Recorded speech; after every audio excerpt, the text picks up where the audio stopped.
Dans les cours de récréation, Pokémon est aux années 2000 ce que les soldats de plomb étaient au siècle précédent.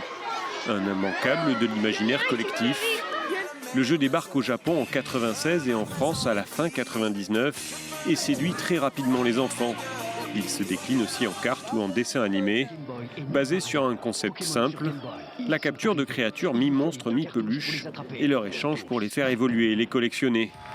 Une idée qui germe dans l'esprit de leur créateur japonais, Satoshi Tajiri, qui durant son enfance avait développé une passion pour les collections d'invertébrés, au point d'être surnommé Docteur Insecte.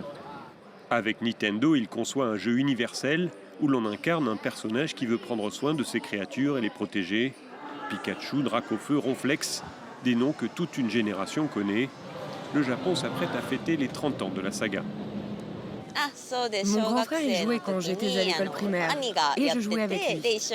C'était une sorte de jeu d'aventure dans laquelle vous pouviez rencontrer toutes sortes de créatures différentes.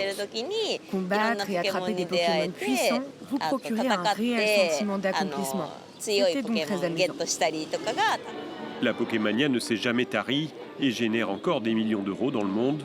Sachant toujours exploiter les évolutions technologiques, elle a connu un rebond en 2016 avec l'apparition de Pokémon Go, qui permet de parcourir la ville avec son téléphone pour dénicher des Pokémon, une manière de mêler virtuel et réel et de créer du lien entre les joueurs.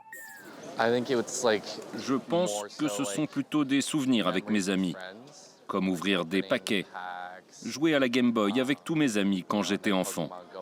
Et puis Pokémon Go est arrivé et je me suis mis à courir partout avec mes amis, à rencontrer d'autres personnes au hasard dans les parcs et à attraper des Pokémon. Les jeux continuent d'envoûter les nouvelles générations et les goodies, films ou déclinaisons sont toujours plus nombreux. Dernière en date, le Japon a ouvert un parc à thème Pokémon.